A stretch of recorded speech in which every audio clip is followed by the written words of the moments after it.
Hi everyone, welcome back to my channel. I hope you're all doing really well. For those of you that are new around here, my name is Hannah and I'm an author from the southeast of England. I self-published my first book back in July. This video is another Authortube tag. I kind of stumbled across it online a while back. Thought about doing it a while ago and then just kind of forgot about it, to be totally honest. So I thought I'd pick it up now. So this is the My Writing Process tag, and this was originally by the Bookish Pen Babe, who I will link down below.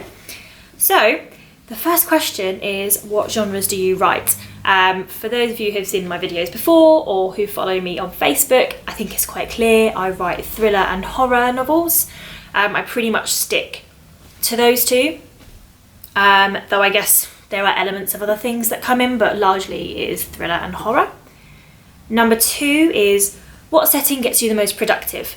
I think this kind of goes through waves. So quite a lot of the time I'm most productive in cafes. I think I've got this thing where if I'm working and I feel like maybe someone's watching over my shoulder, then I can't watch Netflix. So I have to be working. But then sometimes it's the complete opposite. Sometimes I find cafes really distracting and then I have to be completely on my own in my living room at a table. So it depends how I'm feeling, really.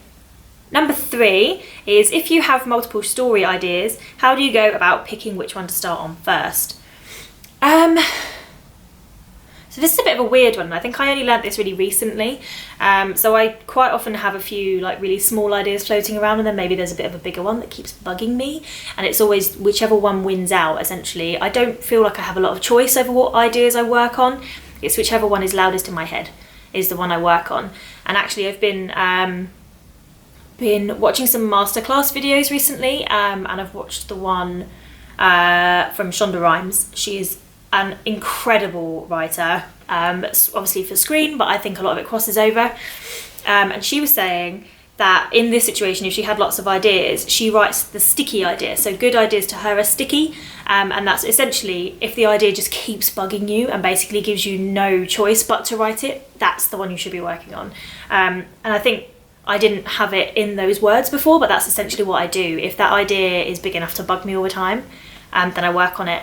A lot of the time I'll have lots of ideas and then I forget about them, and I think if I've forgotten about it, it can't be that good. So yeah, whichever one nags me loudest. Number 4 is, do you outline?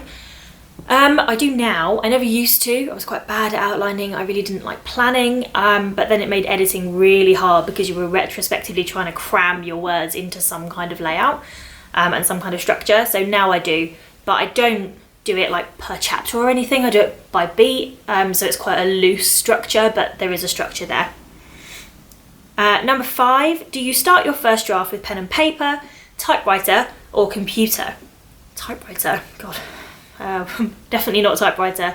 I do probably 90% of my writing on computer.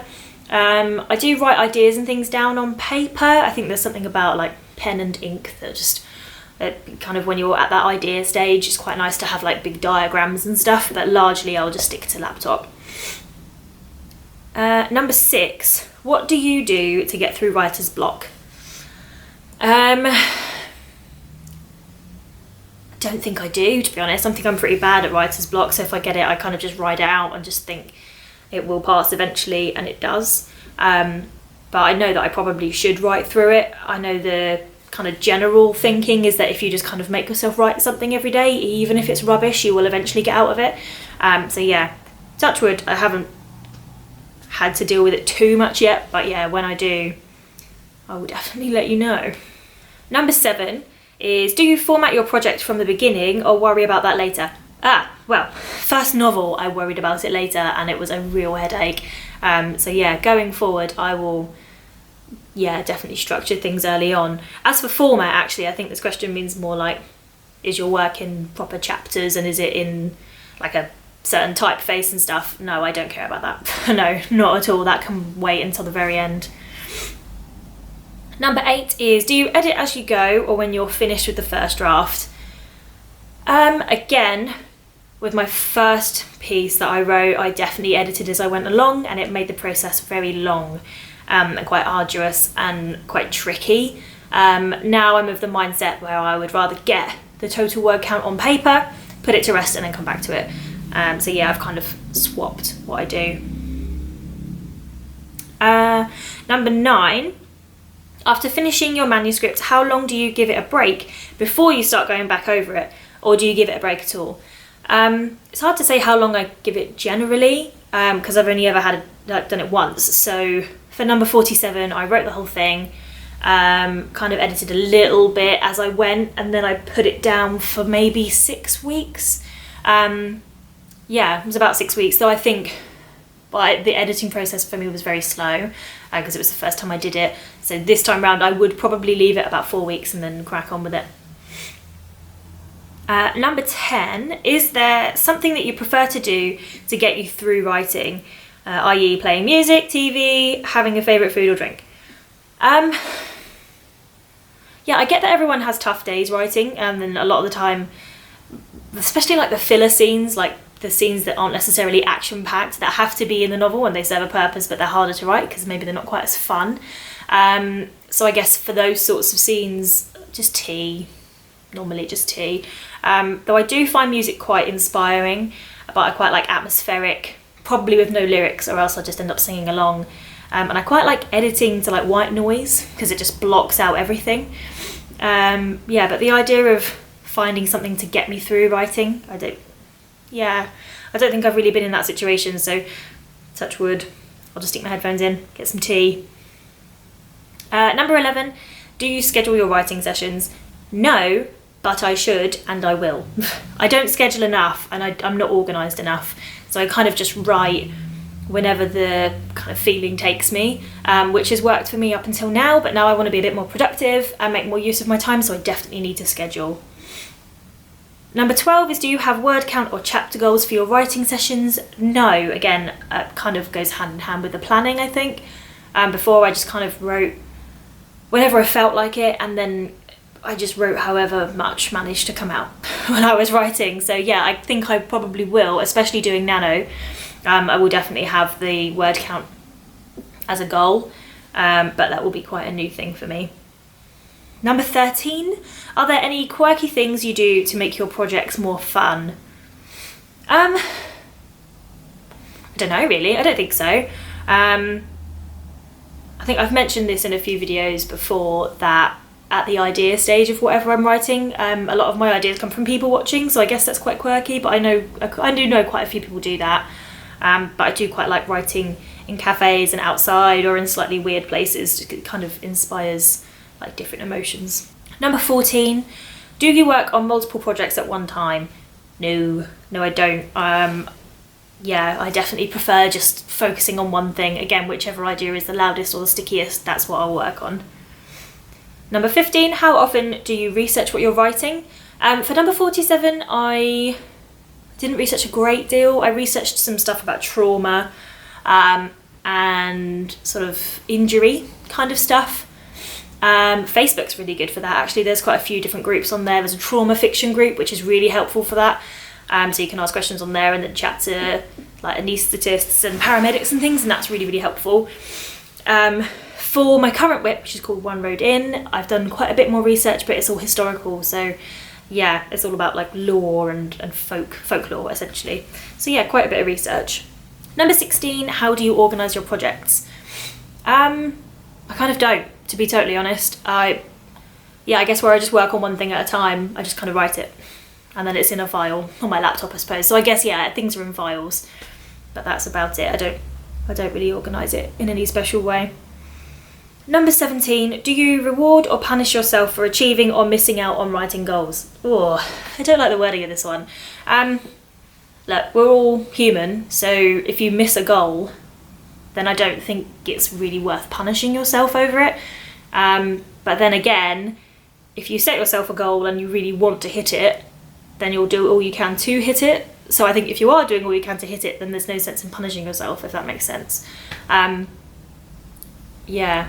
Though I probably do reward myself a bit too much. I have that like, we'll write 100 more words and then you can have chocolate. That kind of like reward, but it's quite silly really. Number 18, are there any works similar to your projects that you look for and use for inspiration and or comparison? I suppose so, yeah. For number 47, I've mentioned it before, The Collector was definitely an inspiration, and so was Misery by Stephen King. For One Road In, I think there's less of a clear inspiration. It's more of a collection of different things that I find really, really interesting that have just kind of come to a head all at the right time. So there's less of this one novel kind of impacted it, if that makes sense. So I was reading quite a bit about the Salem witch trials. We watched the film The Witch, which is great. So less of a clear inspiration. Number 19. How early do you wait to start looking for and hiring editors? I don't know. To be totally honest, with number 47, I kind of winged it. I'd not done anything like it before. Any advice I got was purely online or through my cousin Sean, who is also an author. So I think I probably left it quite late, but where I self-published it, the whole process for me was quite quick. So from start to finish, so literally from the first idea through to publishing was about 18 months. So I felt that was quite quick. I guess I could speed it up, but I'd rather get out a product that I'm really proud of. And I didn't hire an editor until about maybe 4 months before I had like the first physical copy in my hand. So I'm not sure if that was a bit late. I edited it myself about 4 times before sending it off to an editor. And then I had beta readers in between that as well. So yeah, I'm not sure. I don't think it was too late. So the last question, number 20. If you've finished a first draft or manuscript, tell us how you felt afterwards. Weird. Weird and maybe a bit relieved that I actually did manage to finish it. So I'd written a few things before finishing number 47, but I'd never managed to actually finish them, and that's due to a lack of planning, I think. So yeah, just a little bit weird. Personally, I felt a bit more weird when I had the physical book in my hands, because that was like, you go from like this tiny idea, this like fragment of an idea, to a finished product. So that was a bit of a stronger feeling for me, I think. But yeah, all in all, just a bit weird. So 21 is tag someone. I don't really know anyone to tag, but if there are any authors watching the video, then please feel free to do this list. Yeah, crack on. So I hope you enjoyed watching this video. If you did, please do subscribe to my channel and like the video. I try to upload a video every week and have managed it so far, apart from the time I got stuck in Greece. So yeah, there will be a video up next week, and I'll see you later. Bye.